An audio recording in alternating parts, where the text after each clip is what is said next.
এবার অভিনেত্রী সুস্মিতাদের নতুন ধারাবাহিক আসতে চলেছে। তার এই নতুন ধারাবাহিকটি কোন চ্যানেলে আসছে, কোন প্রোডাকশনের আন্ডারে আসছে, আর নায়কই বা কে হচ্ছেন, সব কিছুই আজকে আপনাদেরকে জানিয়ে দেব। নতুন ধারাবাহিক কুমকুমেই তো প্রধান নায়িকার ভূমিকাতে ফেরার কথা ছিল অভিনেত্রী সুস্মিতাদের। তবে ওই নতুন ধারাবাহিক থেকে অভিনেত্রী নিজেই সরে এসেছিলেন।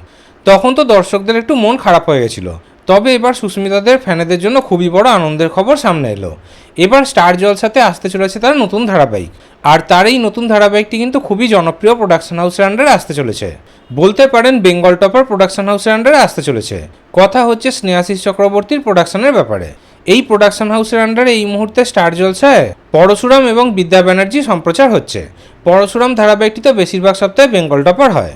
আর স্নেহাশিস চক্রবর্তীর প্রোডাকশনে স্টার জলসায় সুস্মিতাদের এই নতুন ধারাবাহিকে তার বিপরীতে প্রধান নায়কের ভূমিকাতে কে অভিনয় করবে জানেন? তিনি কিন্তু কোনো জনপ্রিয় অভিনেতা নন। খবর পাওয়া যাচ্ছে যে এক নতুন অভিনেতাকে এই নতুন ধারাবাহিকে প্রধান নায়কের ভূমিকাতে অভিনয় করতে দেখা যাবে। তাহলে সুস্মিতাদের স্টার জলসার এই নতুন ধারাবাহিকটির জন্য আপনারা কতটা এক্সাইটেড কমেন্টে অবশ্যই জানাবেন।